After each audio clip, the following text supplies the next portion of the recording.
നടൻ വിനായകന്റെ വായിലെ വിസർജ്യം മുതൽ പാർലമെന്റ് മെമ്പറിന്റെ തള്ളയ്ക്ക് വിളി വരെ ഏറ്റുവാങ്ങിയിട്ടും ബ്രിട്ടാസ്യത്തിന് യാതൊരു കുലുക്കവുമില്ല. ഇന്നലെ നിർമ്മല സീതാരാമന്റെ കയ്യിൽ നിന്നും കണക്കിന് വാങ്ങിച്ചിട്ടുണ്ട്. They don't have the courage. Cowards!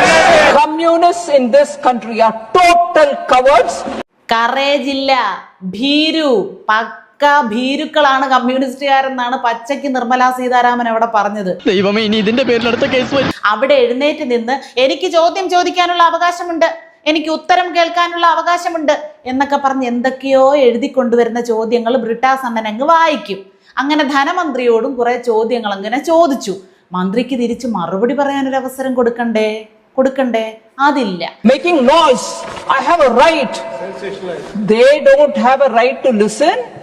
മന്ത്രി മറുപടി പറയാൻ തുടങ്ങുമ്പോഴേക്കും ബഹളം വയ്ക്കാൻ തുടങ്ങും, തുള്ളിച്ചാടാൻ തുടങ്ങും, ചാടി മറിയാൻ തുടങ്ങും. ആ കയ്യിലിരിപ്പിന് മറുപടിയായിട്ടാണ് നിർമ്മല സീതാരാമൻ കുറച്ച് കാര്യങ്ങൾ പറഞ്ഞത്. സത്യവുമായി യാതൊരു ബന്ധവുമില്ലാത്ത കുറെ കാര്യങ്ങൾ വളച്ചു കെട്ടി നാട്ടുകാരെ തെറ്റിദ്ധരിപ്പിക്കാൻ വേണ്ടി ബ്രിട്ടാസിനെ പോലെയുള്ളവർ എഴുന്നേറ്റ് നിന്ന് സംസാരിക്കും. അതിന് മറുപടി പറയാൻ ഞങ്ങൾ എഴുന്നേറ്റ് നിൽക്കുമ്പോൾ അവരത് കേൾക്കില്ല. കാരണം ഒറ്റ എണ്ണത്തിനും നട്ടെല്ലില്ല, ഭീരുക്കളാണ്, കമ്മ്യൂണിസ്റ്റുകാർ മൊത്തത്തിൽ ഭീരുക്കളാണ് എന്നാണ് നിർമ്മല സീതാരാമൻ പറഞ്ഞത്. വസ്തുതകളെ നേരിടാനുള്ള ശേഷി കമ്മ്യൂണിസ്റ്റുകാർക്ക് ഒട്ടും ഇല്ലത്രേ. പക്ഷേ അവിടെ കിടന്ന് പൊട്ടിത്തെറിക്കും. ഞങ്ങളുടെ അവകാശമാണ് എന്നൊക്കെ അലറും. ചോദ്യം ചോദിച്ചാൽ അതിന് മറുപടി പറയാനുള്ള മറ്റുള്ളവരുടെ അവകാശത്തെ പറ്റി ഈ കൂട്ടർക്ക് അറിയത്തില്ല. ചോദ്യം ചോദിച്ചിട്ട് അതിന് ഉത്തരം പറയേണ്ട ആള് ഉത്തരം പറഞ്ഞു തുടങ്ങുമ്പോൾ അത് കേൾക്കാനുള്ള റൈറ്റിനെ പറ്റി അറിയണ്ടേ?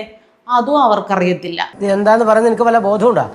നീ പറയുന്നതെല്ലാം റെക്കോർഡ് ചെയ്തിട്ടില്ല, നീ ആജീവനാന്ത ജയിലിൽ കിടക്കേണ്ടി വരും. ഒരു സംസ്ഥാനത്തെ മാത്രമല്ല രാജ്യത്തെ മുഴുവനും തെറ്റിദ്ധരിപ്പിക്കാനുള്ള വ്യഗ്രതയിൽ കാണിക്കുന്ന പരാക്രമങ്ങളാണ് കമ്മ്യൂണിസ്റ്റുകാരുടെ കയ്യിലിരിക്കുന്നത്.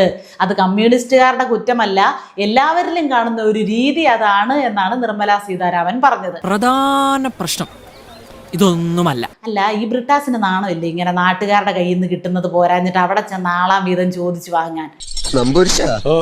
നമ്മളെ മയ്യത്തെടുക്കാൻ നേരായോ നിങ്ങൾ കബഡി വരുത്തി വെച്ചൊന്ന് നോക്കി.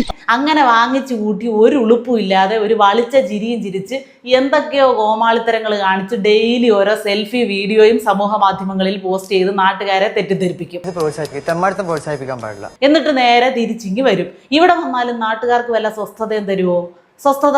സമാധാനം തരുമോ? ഇല്ല. ഏതായാലും നിർമ്മല സീതാരാമന്റെ വായിന്ന് കണക്കിന് കേട്ടത് കൊണ്ട് ഏതാനും ദിവസത്തേക്കുള്ളതായി എന്ന് തോന്നുന്നു. വയറ് നിറച്ച് എവിടെന്നെങ്കിലും കിട്ടിയാലും പിന്നെയും യാചിച്ചോണ്ട് ഓരോരുത്തരുടെയും പുറകെ പോകുന്നതാണ് ബ്രിട്ടാസണ്ണന്റെ ശീലം. എന്തൊക്കെ ആരുടെയൊക്കെ വായിന്ന് കേട്ടാലും ഇളിച്ചു പിടിച്ചുകൊണ്ടെങ്കിരുന്നോളും. നാണവും മാനവും ഉളുപ്പും ഒന്നും അടുത്തൂടെ പോലും പോയിട്ടില്ലാത്തത് കൊണ്ട് സേഫാ. എന്തൊക്കെയാടാ ഈ കൊച്ചു കേരളത്തിൽ നടക്കണേ?